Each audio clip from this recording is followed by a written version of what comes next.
नमस्कार जय जगन्नाथ। आज आम ओएवीएस 2024 मसीह आसीथिबा क्लास 6 एंट्रेंस टेस्ट रे गणित क्वेश्चन को आम डिस्कशन करबा। चलंतु आज सेक्शन आम स्टार्ट करबा।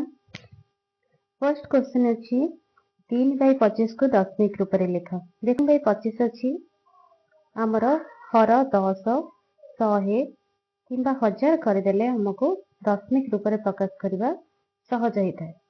तो ये आमर 25 अछि तो आम हर को केते कर परिबा 100 कर परिबा। हर को 100 करबा पे हेले आम तळे कोन करबा 4 गुणिबा आ ऊपर आम 4 गुणिबा ताले केते हबो 3 × 12 / 25 = 100। तो 12 / 100 जते बेले अछि आम ताको केमति दशमिक रूप रे लिखिबा। हमर लब जहा थिबो प्रथमे सेटा लिखि देबा। तापर 1 रे जतेटा शून्य थिबो डाहण पटु सेतिकिटी संख्या छाडी के आम दशमिक बिंदु दबा। ताले 1 रे केतोटी शून्य अछि आम हर 100 कले ना 1 रे 2टी शून्य अछि ताले डाहण पटु 2टी संख्या छाडीबा 1 2। वर्तमान आमर एठी आसला दशमिक बिंदु ताले संख्याटी केते हला दशमिक रे प्रकाश कले 0.12 option number C. Next question गोटे बस रे यात्रा आरंभ हला 11:35 AM रे पुणी यात्रा शेष कला केते ना गोटे AM रे से यात्रा शेष कला। तो प्रथमे हमें जाने को हबो AM कहले केते समय रो केते समय को हमें AM कहबा जोटा कि हम तुमे निश्चित जानिथिबो जे कोन ना हमर राती 12 रु मिडनाइट आम जोटा कहूँ राति 12 रु आमर नून पर्यंत समय को आम कहबा AM। तो जिते नून ठीक हम माने जिते दिन रे ठीक 12टा बाजी थिबो से समय को आम कहबा नून। तो ता पूर्व पर्यंत समय को राति 12टा पर थारु नून पूर्व पर्यंत बा मध्याह्न पूर्व पर्यंत समय को आम कहू AM। ए समय रे जहाँ भी आम लिखिबा समय ताको AM लिखु। सेमती नून रु नून पर ठारू मध्य रात्रि पर्यंत बा मिडनाइट पर्यंत समय को आम लिखु PM। तो ये AM अच्छी देख 11:35 AM रो गाड़ी स्टार्ट कला गोटे AM रे सारिला। तमाने प्रथम हमको बाहर करिया पड़िबो दिन 11:35 रु 12टा पर्यंत केते समय होची तापरे हमें बाहर करिबा 12टा रु गोटे AM पर्यंत केते समय होची। तो दिन 11:35 रु हमको 12टा पर्यंत आम प्रथम बाहर कले समय 11:35 रु 12टा माने मध्याह्न है दिन 11:35 रु मध्याह्न 12टा पर्यंत समय होची केते 25 मिनिट। तो दिन 12 रु राति 12 केते समय 12 घंटा। पुणी राति 12 रु राति गोटे माने ता गोटे घंटा परे गोटे घंटा ताले 12 घंटा रे एठी गोटे घंटा मिसला हमर हेला केते 13 घंटा केते मिनिट अछि 25 मिनिट। ताले हमर आमे आंसर पाई गेले केते ऑप्शन नंबर सी। एबे नेक्स्ट क्वेश्चन को जिबा 2000 मसीहार दिन संख्या केते। तो आमे जानि छे साधारणतः गोटे वर्ष रे केते दिन थाए 365 दिन किंतु केते बेले से 366 दिन भी आसे केते बेले ना जेते बेले लीप ईयर बा अधि वर्ष थाए सेते बेले हमर गोटे दिन बढ़ी जाए। से गोटे दिन को केबे बढ़े ना फेब्रुआरी टा हे जाए 28 रु केते दिन हे जाए 29 दिन हे जाए। साधारणतः 365 दिन वर्ष रे केते थाए ना फेब्रुआरी टा थाए 28 दिन। वर्तमान हमको चेक करियार अछि 2000 मसीहाटी हमर लीप ईयर होची कि नै बा अधि वर्ष होची कि नै। तो आमे जानि छे जेते अधि वर्ष आमे बाहर कर आमे कोन करू ताको 4 द्वारा भाग करू। जदि हमर भाग शेषटी 0 आसु थाए ताहले कोन होय एई वर्षटी को आमे अधि वर्ष बोली कहि थाउ। किंतु मने रख ये 2000 को देखिले तो आमे जानि जेबा जेहेतु 4 रो विभाज्यता सूत्र आमे ऑलरेडी जानि छे जे दशक 2000 रो दशक आ एकक स्थान रो अंक को नै गठित संख्या यदि 4 द्वारा भाग होथिबो बा 0 थिबो ताहले 4 द्वारा भाग होजी। तो 2000 को देखु देखु आमे कहूछु जदि आमे एको 4 रे भाग करिया ताहले भाग शेष निश्चित भाव रे 0 आसीबो। किंतु मने रख जिते बेले 100 रो गुणितक आसिला कोनोसी वर्ष 100 रो गुणितक आसिला जेमति कि मने कर आसिला 1900 किंबा 1800 2000 ये सब कोन ना 100 रो देख गुणितक आसुची। तो ये सब तो हमर एकक दशरक स्थान रो अंक नै कि कोन होची सब तक 0 अछि ता माने हमें सब तक हमें कोन कहबा 4 द्वारा भाग होई जिवो ताले आको हमें लीप ईयर कहबा कि नाही ये सब तक हमें लीप ईयर कहबा नाही। काहे कि कहबा नाही ना देख वर्तमान हमें चेक करबा जे को मसियाटी हमर होची लीप ईयर आ कोटा लीप ईयर हो नाही। हमें आको 4 रे भाग करबा पकेबा 4 4 16 9 रु 6 गला आठी आसला 3 तापर आसला 4 7 28 2 20 4 5 20 ताहले एटा कोन हेला ଏଇଟା ହେଇଗଲା। ଭାଗଶେଷ ଶୂନ ହେଲେ ମଧ୍ୟ ଆମେ ଏହାକୁ ଅଧିବର୍ଷ କହିବା ନାହିଁ। କାହିଁକି ନା ଆମେ ଆଗକୁ ଦେଖିବା। ନେକ୍ସଟ ଆମେ ଦେଖିବା 1800 ଶୂନ ଅଛି ମାନେ ଏ 4ରେ କ'ଣ ହେଇଯିବ ଭାଗ ହେଇଯିବ। କିନ୍ତୁ 1900 1800 ଏସବୁ 4 ଦ୍ୱାରା ଭାଗ ହେଲେ ମଧ୍ୟ ଆମେ ୟାକୁ ଲିପ୍ ଇୟର କହିବା ନାହିଁ। କାହିଁ କହିବା ନାହିଁ ନା ଯେତେବେଳେ 100ର କୌଣସି ଗୁଣିତକ ଆସିଲା ବା ଏକକ ଦଶକ ସ୍ଥାନରେ ଶୂନ ଆସିଲା ତାହେଲେ ଆମର ସେଠି ରୁଲ ହଉଛି ଆମକୁ ସେଠି 400 ଦ୍ୱାରା ଭାଗ କରିବାକୁ ପଡିବ। ଯଦି 400 ଦ୍ୱାରା ଭାଗ ହେଇଯାଉଛି ତାହେଲେ ସେ ବର୍ଷଟାକୁ ଆମେ କହିବା କି ସେଟା ଗୋଟେ ଲିପ୍ ଇୟର। ବର୍ତ୍ତମାନ ଦେଖ ଏଠିକି ନାହିଁ 1900 ଅଛି ତ ବର୍ତ୍ତମାନ ମୁଁ 400ରେ ଭାଗ କରିବି। ତ ହରଣ ସମସ୍ତେ ଜାଣିଥିବ ଅଲରେଡି। ଆମେ କ'ଣ କରିବା 4 ପକେଇବା। 4କ ପଣିକ୍ଷା ଯାହା 400 ଆମେ କହିଲେ ସେମିତି ଖାଲି 2ଟି ଶୂନ ଦବା। 4 ଚଉ 16 1600 ହେଇଗଲା। 9 6 ଗଲା କେତେ ହେଲା ଏଠି 300। ଦେଖ ଏଇଠି କମ ପଳେଇ ଆସିଲା। ଏଇଠି 400 ଠାରୁ ସାନ ସଂଖ୍ୟା ଅଲରେଡି ପଳେଇ ଆସିଲା। ତାହେଲେ ଆମେ ଏଠି ଆଉ ଭାଗ ନର୍ମାଲ ଭାଗ କରିପାରିବା ନାହିଁ ବା ହରଣ କରିପାରିବା ନାହିଁ। ତ ଯେହେତୁ ଏଠି 300 ଭାଗଶେଷ ରହିଗଲା ତାହେଲେ ଆମେ 1900କୁ ଗୋଟେ ଅଧିବର୍ଷ କହିବା ନାହିଁ।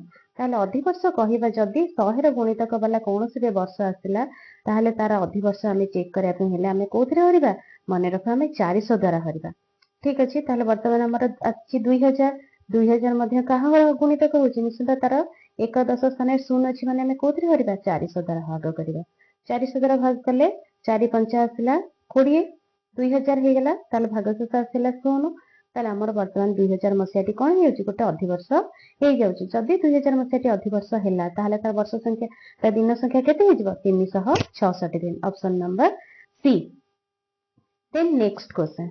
ଗୋଟିଏ ଗାଡି 6 ଘଣ୍ଟା 90 କିମି ରାସ୍ତା ଅତିକ୍ରମ କଲା। ସେଇ ଗାଡିଟି ସମାନ ବେଗରେ ଯଦି ଯାଏ ତାର ବେଗ ବଦଳିବ ନାହିଁ। 9 ଘଣ୍ଟାରେ କେତେ କିଲୋମିଟର ବାଟ ଯିବ? ତାହେଲେ ବର୍ତ୍ତମାନ ଆମେ ବେଗ ପ୍ରଶ୍ନ ଆସୁନି କାହିଁକିନା ବେଗ ଦିଟା ଆଗରେ ଆମର ସ୍ଥିର ଅଛି। ଖାଲି ଆମେ ସମୟ ଆଉ ଦୂରତା ଭିତରେ ଦେଖିବା। ଠିକ ଅଛି। ତାହେଲେ ଆମର କ'ଣ ବାହାର କରିବା ପାଇଁ ଦେଇଛି? କେତେ କିଲୋମିଟର ରାସ୍ତା। ଯେତେବେଳେ ଯୋଉଟା ଆମକୁ ପଚାରିଥିବ ସେଇଟାକୁ ଆମେ କ'ଣ କରିବା? ଡାହାଣ ପଟେ ରଖିବା। ଠିକ ଅଛି। ଏପଟେ ରଖିଲେ ଟାଇମ। ତ ପ୍ରଥମେ କ'ଣ ଦେଇଛି ନା 6 ଘଣ୍ଟାରେ କେତେ କିଲୋମିଟର ଯାଉଛି? 90 କିଲୋମିଟର ଯାଉଛି। ତ ଆମେ କେମିତି ବାହାର କରୁଥିଲେ? ତ ଐକିକ ଧାରାରେ ଏସବୁ ଗଣିତ କରୁଥିଲେ କ'ଣ କରୁଥିଲେ? ପ୍ରଥମେ 1 କୁ ଆଣୁଥିଲେ। ତ 1 କୁ ତାହେଲେ 1 ଘଣ୍ଟାରେ କେତେ ଯିବ? ଯଦି 6 ଘଣ୍ଟାରେ ଯାଉଛି 90 କିମି ତାହେଲେ 1 ଘଣ୍ଟାରେ କେତେ ଯିବ? 90/6। ତାହେଲେ କେତେ ହବ? ଆମେ 6 କୁ କାଟି ପାରିବା। କେତେ ହବ? 6ରେ 90 କୁ ହରିଲେ କେତେ ହବ? 1590। କେତେ ଘଣ୍ଟା ହେଲା? 15 ଘଣ୍ଟା। ସରି 15 କିଲୋମିଟର। ତାହେଲେ ଗୋଟେ ଘଣ୍ଟାରେ ସେ ଯାଉଛି 15 କିଲୋମିଟର। ଆମକୁ କେତେ ଘଣ୍ଟା ପଚାରିଛି କି 9 ଘଣ୍ଟାରେ କେତେ କିଲୋମିଟର ଯିବ? ତାହେଲେ କେମିତି ଆମେ କରିବା? 9 ଘଣ୍ଟାରେ ଯିବା ସମାନ 15 କିଲୋମିଟର ଗୁଣନ 9। ଠିକ ଅଛି। ତାହେଲେ ଆନ୍ସର ହେଇଯିବ 135 କିଲୋମିଟର। ତାହେଲେ କେତେ ନମ୍ବର ଅପସନରେ ଅଛି? ଅପସନ ନମ୍ବର ଡି କୁ ଏବେ ଟିକ୍ କରିବା। ନେକ୍ସଟ ଆସିଲା କ୍ୱେଶ୍ଚନ ନମ୍ବର 20। ପାଖାପାଖି କେଉଁ ଦୁଇଟି ପୂର୍ଣ୍ଣ ସଂଖ୍ୟା ମଧ୍ୟରେ 33 ବିଭକ୍ତକ 8 ଅବସ୍ଥିତ? ତାହେଲେ ପ୍ରଥମେ ଆମକୁ ଦେଖିବାକୁ ପଡିବ ଯୋଉ ଭଗ୍ନ ସଂଖ୍ୟାଟି ଦେଇଛି ସେ ଭଗ୍ନ ସଂଖ୍ୟାଟି ପ୍ରକୃତ ଭଗ୍ନ ସଂଖ୍ୟା ନା ଅପ୍ରକୃତ ଭଗ୍ନ ସଂଖ୍ୟା। ତ ଆମେ ଜାଣିଯିବା ଆକୁ ଦେଖି ଏଇଟା କ'ଣ ଅଛି ନା ଏଇଟା ଅପ୍ରକୃତ ଭଗ୍ନ ସଂଖ୍ୟା ଅଛି। ଯଦି ଅପ୍ରକୃତ ଅଛି ଆମେ ତାକୁ ପ୍ରଥମ କାମ ହେଲା ଆମେ ତାକୁ ମିଶ୍ରରେ ପରିଣତ କରିବା। ତ 33 ବିଭକ୍ତକ 8କୁ ତମେ ମିଶ୍ରରେ ପରିଣତ କରିପାରିବ। ତ 8ରେ 33 କୁ ହରିଲେ 8 ଚଉ 32 ଆସିଲା। 1 ବିଭକ୍ତକ 33 ରୁ 32 କଲା 1 ବିଭକ୍ତକ 8। ବର୍ତ୍ତମାନ ଏ ସଂଖ୍ୟାଟି କେତେ ହେଲା? 4 ପୂର୍ଣ୍ଣ 1 ବିଭକ୍ତକ 8। କେତେ ପୂର୍ଣ୍ଣ ଆସିଲା ନା 4 ପୂର୍ଣ୍ଣ। ତା ମାନେ ଏ ସଂଖ୍ୟାଟି କ'ଣ ହେଲା? 4 ସହିତ କିଛିଟା ଏକ୍ସଟ୍ରା ଅଛି। ତାର ଅର୍ଥ ଏ 4 ସହିତ କିଛିଟା ମିଶିକି ଅଛି। ତା ମାନେ 4 ଠୁ ବଡ ଅଛି। 4 ଠୁ ବଡ ତା ମାନେ କାଠୁ ସାନ ହବ ଏ ସଂଖ୍ୟାଟି। ଆମେ ଯୋଉ ବାହାର କଲେ 4 ପୂର୍ଣ୍ଣ 1 ବିଭକ୍ତକ 8 ये 4 ଠୁ ତ ନିଶ୍ଚିତ ଭାବରେ ବଡ ହେଇଗଲା। ସାନ କାଠୁ ନା 5 ଠୁ ସାନ ହେଲା। ତାହେଲେ ସଂଖ୍ୟାଟି କାହା ମଝିରେ ଆସିଲା?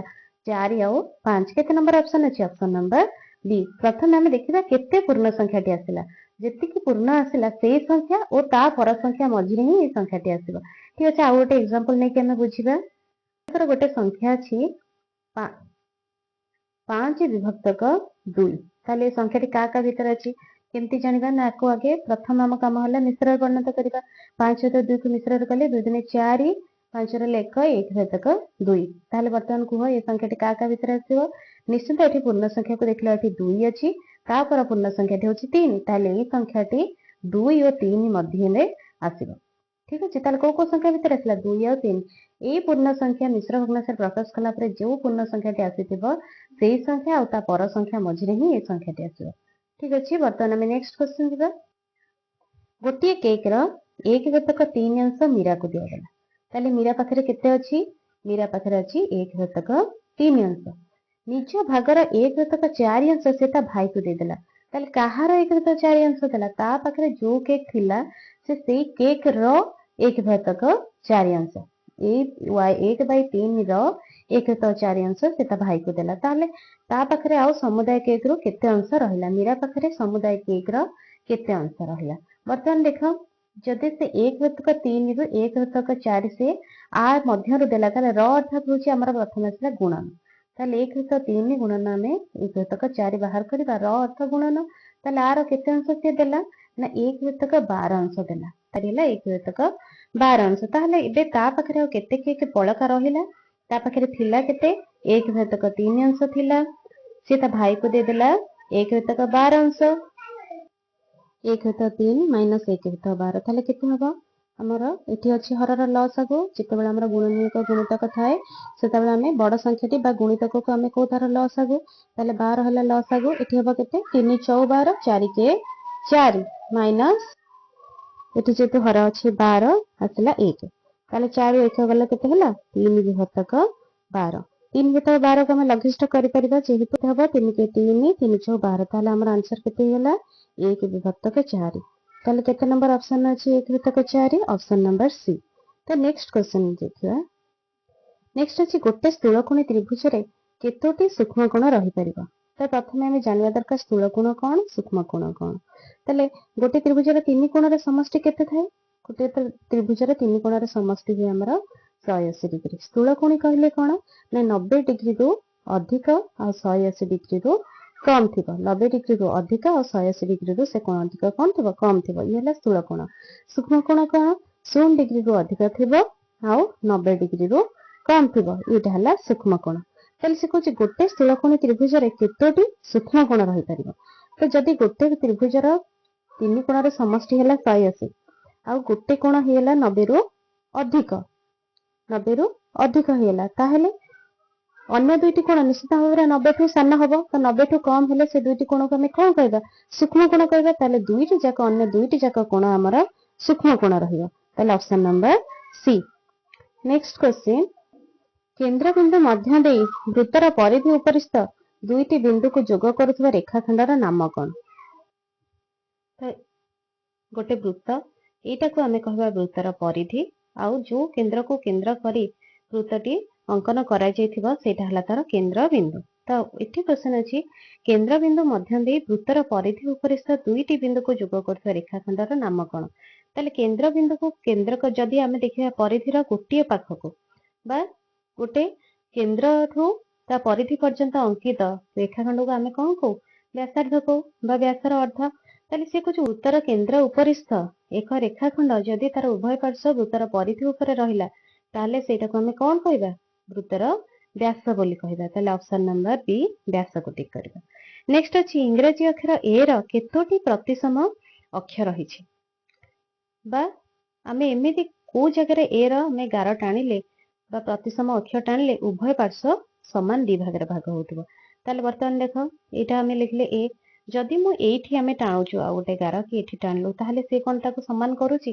समान दुई भाग करूनी काई देखो जदि एठी टाणली एटा होची गोटे छोट पार्ट हे जाउची एटा गोटे बड़ पार्ट हे जाउची ताले वर्तमान हमें कोन करबा से कहूची ए रो केतोटी प्रतिसम अक्षर रहि परिबो ताले हम जदि एठी मझी रे ठीक मझा मझी टाणीबा ताले कोन होबा एपट सहित पूरा संपूर्ण भाबरे समान हे परबो ताले गोटी ही तार प्रतिसम अक्षर रहिची ताले कोठा होबा ऑप्शन नंबर बी 1 9 नियुत 70 संख्या को संख्या रे लिखिले केमती हबो 9 नियुत 70 को प्रथम हमरे कोन अछि देख 70 लिखिले लास्ट को संख्याटी हमें जानि गेले केते अछि 70 अछि 9 टा को स्थान रे अछि अयुत स्थान रे अछि ताले हम एठू गणिबा स्टार्ट करबा 1 10 100 1000 अयुत 9 अयुत अछि ताले अयुत जगह रे ही हमर केते रहइबो 9 रहइबो 9 अयुत 70 को संख्या रे लिखिबा तो प्रथम हमें कोन करले 70 लिखि देले तापरे डाहण पटु गणिबा आरंभ कले 1 10 100 1000 अयुत ताले अयुत जगह रे के रहइबो 9 बाकी जो जगह रे कोनोसी संख्या आसलानी से जगह हमें केते दे देबा 0 दे देबा ताले वर्तमान संख्याटी केते हला 90070 ऑप्शन नंबर बी 90070 बा 9 अयुत 70 के में एई भली भाबरे संख्या रे लिखिबा एबे नेक्स्ट क्वेश्चन जिबा 64 रो केतोटी गुणनीयक अछि तो आम गुणनीयक गुणितक पढ़े जो क्लास होता से आम जानी जे गुणनीयक गुणितक बाहर कला बेले आम तार क्षुद्रतम गुणनीयक को प्रथम जाना प्रत्येक संख्यार क्षुद्रतम गुणनीयक किए एक आ बृहत्तम गुणनीयक किए से संख्या निजे तो प्रथम आम लिखुले के एक लिखुले 64 माने अर्थात कौन होता ना एक 64 गुणिले 64 होता खोजुले गुणनीयक किए देख दुई जेहेतु आम देखुचे एक घरे 4 अच्छी ये दुई द्वारा निश्चित भाव विभाज्य हो दुई देखिले ताले दुई रे केते गुणिले 64 तुम्हें तो 25 को जगह हेडले पणिखे जानिछ ता सेपट को जानना तो 64 को दुई रे हरि परिबो तो 64 को दुई रे हरले केते हबो ना 32 आसीबो हमर हैला तो एठी गोटे दुई लिखले लास्ट कोठो हमें 32 लिखले कहिना फास्ट लास्ट हमें पाई गेले हैला आरंभ हबो आ शेष पाई गेले तापरे जहा आसीबो हमें सब मझिरे गोटे एपटो लिखले गोटे डाहाण पटो लिखिबा तो 2 आ 32 हला नेक्स्ट 3 देखिबा 3 रा सूत्र कोन थिला ना जदि अंक मानक समष्टि 3 द्वारा भाग होई जाय ताहाले हमें कोन करथिले 3 द्वारा से संख्याटी विभाज्य करथिले एठी अंक मानक समष्टि केते हबो 6 4 10 ताहाले 10 तो अंक पणिखारे नाही तामने संख्याटी 3 द्वारा भाग होई परिबो नाही नेक्स्ट देखिबा 4 4 रा सूत्र कोन थिला एक दशक और एकक स्थान अंक जदि गठित संख्या जदि कौन हम 4 द्वारा भाग हुए ताले संख्याटी 4 द्वारा भाग हो परिबो ताले ये तो संपूर्ण रूपे दुईटी दुई अंक विशिष्ट संख्या ताले आमे 64 को 4 रे देखिबा ताले 64 तुम माने पणिख्या मने पकेले जानि परिबो 16 चौ 64 ताले 4 रे आमे कले एठी आसी हला केते 16 ठीक अछि एठी 4 लिखले एठी हला 16 नेक्स्ट देखिया 5 देखो एक स्थान रे की अछि 4 अछि आमे 5 रा सूत्र कोन जानथिले एक स्थान रे 0 बा 5 थिले से संख्याटी के 5 द्वारा में भाग करथिले ताले ए संख्याटी 5 द्वारा भाग हेलानी नेक्स्ट देखिबा 6 6 रा सूत्र कोन थिला 2 बा 3 ने जदि 2 और 3 उभय रे जदि भाग होतबो ताहाले संख्याटी 6 द्वारा विभाज्य देखो आमे तो 2 रे एठी पाई जायचे किंतु 3 ने हेछि कि 3 ने हेई नाही ताहाले संख्याटी 6 द्वारा मध्ये भाग होई परिबो नाही ताले 7 रे देखले आमे पणिखा भी मने पकेबे नाही तो 7 रा रूल भी मने पकेले जानि परिबो ए संख्याटी 7 को पणिखा रे भी आमे 7 10 70 जाके देखि देइछे 64 ता मध्ये रे नाही ताले नेक्स्ट देखिबा 8 8 को पणिखारे अछि केते 8 अष्टा 64 देखो 8 अष्टा 64 अर्थात पाखापाखि दुईटी जाक संख्या समान पळे आसला आउ हमें लास्ट को 9 10 खोजिबा दरकार नै ऑलरेडी सेपट संख्या हमें सब पाई जेते ताले केतोटी हला गुणनीयक 1 2 3 4 5 6 7 ताले किए हेले 6 रो गुणनीयक किए हेले प्रथम आसला 1 1 तापर आसला 2 नेक्स्ट 4 नेक्स्ट आसला 8 नेक्स्ट आसला 16 32 आउ 64 ताले केतोटी हमर हला 64 रो गुणनीयक 1 2 3 4 5 6 7 ताले केते नंबर ऑप्शन ने अछि 7 ऑप्शन नंबर सी तो नेक्स्ट क्वेश्चन देखिबा 27 दुईटी संख्यार लॉस आगु देछि 24 आ गॉस आगु जदि 2 हुए ताहले सेमानक मध्यरे जदि गोटे संख्या 6 हला आउ आर संख्याटी केते ताहले आमे आगु जानिछे गॉस आगु लॉस आगु पढिला बेले जे कोन हुए ना गोटे संख्यार दुईटी संख्यार लॉस आगु गुणन गॉस आगु से संख्या द्वयर गुणफल संगे समान हुए ताहले जतबे गोटे संख्या हमको पचारे क्वेश्चन ताहले आमे कोन करू ना लॉस आगु गुणन गॉस आगु हरण आमे ताधरे आर गुणफल रे आमे गोटे संख्या को हरि दो जो संख्याटी देथिबो से संख्याटी को आमे कोन करिबा हरि दबा ताहले हमर बाहरी जीव अन्य संख्याटी केते ताहले वर्तमान एठी लॉस आगु केते अछि 24 गॉस आगु अछि 2 आउ जो संख्याटी देछि दुईटी संख्या मध्ये गोटे संख्या देछि से हला 6 वर्तमान आमे आर जदि आमे आर बाहर कर देबा सॉल्यूशन ताहले हमको आंसर जोटा आसी जबो सेटा ही अन्य संख्याटी बा आर संख्याटी हबो ताहले आमे याको काटिबा सहज उपाय होची काटी के बाहर करिबा लघिष्ठ उपाय करके त माने ऑलरेडी भग्न संख्या रे लघिष्ठ करिबा सिखि गलणी ताले केते हबो 6 के 6 6 4 24 ताले केते हला ऊपर तळे रहिची 1 त लिखिया दरकार नै ऊपर रहला 4 दुने 8 ताले गोटे संख्या 6 हले अन्यटी हबो 8 ऑप्शन नंबर डी 8 नेक्स्ट अछि आयत घनर केतोटी धार रहिची ती धार आयत घनर रहिची देखो 1 2 3 4 ये रहला 4 5 6 7 8 9 10 11 12 ताले केतोटी धार रहिची आयतघनर 12 टी धार रहिची नेक्स्ट क्वेश्चन चित्र A B C D E F ये जो चित्रटी अछि A B C D E F हार परिसीमा केते ताले परिसीमा में बाहर करियर कोन जानो जे चार सीमा चारिपट सीमार दैर्घ्य को जदि हम मिसे देबा ताले परिसीमा निर्णय कर देबा ताले ठीक गोटे देछि ए बी देला 5 सेमी बी सी देला 8 सेमी बाकी कोनोसी स्थानर माप देइनी किंतु जदि हम भलो से देखिबा देखो ए जो पीएसटी रहिछि ए जो कटा हेछि ये जो कटा हला फल कौन है यार क्षेत्रफल कमी जाइए किंतु परिसीमा कमी कि नहीं देख बर्तमान मुझे टाणिली ठीक अच्छे डी रु एपर्यंत ए बी रोटे बिंदु को जॉइंट कले देख ये बर्तमान ए एफ आउ ई टी जदि मिसी जाए ताहले से बी सी संगे सामान होची ना नहीं ए एफ आउ ई टी देख जदि ई डी को मुझे एठी नहीं गले ताहले सामान होची ना नहीं सेम जिनस देख जदि एठू बर्तमान मुझे गोटे गार टाणी ए फी आउ सी डी जदि मिसी जाए ए फी आउ सी डी जदि मिसी जाए ताहले से कहा सहित सामान हो जाउची ए बी सहित सामान हो जाउची जदि मु ए फी को एठी आनी जोड़ी देबी ताहले सामान हो जाउची ना नहीं ताहले वर्तमान आर परिसीमा रे कोनोसी चेंज हे नहीं बोली आमे जानि परछु चित्र रो ताहले आर परिसीमा आमे बाहर कर देबा हमको इजी हबो ताहले वर्तमान एटा अछि 5 एटा रो 8 तापर एटा भी रहि जबो 8 सी डी आउ एफ ही मिसी गले से 5 नेक्स्ट होची ए एफ आउ सी डी मिसी गले से हे जबो 8 ताहले आरो केते होई जबो परिसीमा 5 प्लस 8 आमे तमे जानिचो जे आयत क्षेत्र रे परिसीमा सूत्र कोन ना 2 गुणन दैर्घ्य युक्त प्रस्थ ठीक अच्छे तो आम एठू जानी गले जे आयत क्षेत्र एटा गोटे जदि ए संपूर्ण कटा न होता ताले एटा गोटे आयत क्षेत्र होता आ 5 सेमी एपटे भी C D plus E F होता 5 सेमी एपटे 8 सेमी ए एफ आउ ई डी मिसी भी 8 सेमी होता ताहले बर्तमान आम तुम 2 गुणन दैर्घ्य युक्त कर नहीं तो दीर्घ युक्त प्रस्थ कर नहीं तो तुम एमती भी आड कर प्लस 5 प्लस 8 ताहले केते हला 8 रे 5 मिसला 13 पुणी ये भी 13 13 दुने हला केते 26 ताहले केते सेंटीमीटर 26 सेंटीमीटर हला दत्त एबीसीडी ईएफ रो परिसीमा नेक्स्ट हला क्वेश्चन नंबर 30 गोटी आयत क्षेत्र रो दैर्घ्य देला 12 सेमी प्रस्थ देला 8 सेमी हेले एहार क्षेत्रफल केते ताहले हमें तो पूर्व क्वेश्चन में जानिले जे आयत क्षेत्र रो परिसीमा सूत्र कोन थिला ना 2 गुणन दैर्घ्य युक्त प्रस्थ अर्थात दैर्घ्य रे प्रस्थ को मिसेबा जेति के हला 13 होतला सेतरे हमें 2 गुणले हला केते 13 दुने 26 हेतिला तो नेक्स्ट एठी सेमती अछि गोटे आयत क्षेत्र रो दैर्घ्य दे दीची प्रस्थ दे दीची तार क्षेत्रफल तो क्षेत्रफल रो सूत्र कोन थिला ना दैर्घ्य गुणन प्रस्थ ठीक अछि दैर्घ्य गुणन प्रस्थ ताले दैर्घ्य केते अछि 12 8 रे अछि प्रस्थ ताले 12 अष्टा केते 12 रे 8 को हम जदि गुणिबा केते हला 12 अष्टा 96 अच्छा एठी देखो 96 एठी गोटे घन सेमी अछि वर्ग सेमी अछि जेतले हम क्षेत्रफल बाहर करछु तेतबेले सेमी बा एकक को हम केते थरा गुणुचे एठी गोटे दैर्घ्य गोटे एकक थिबो प्रस्थ भी गोटे एकक थिबो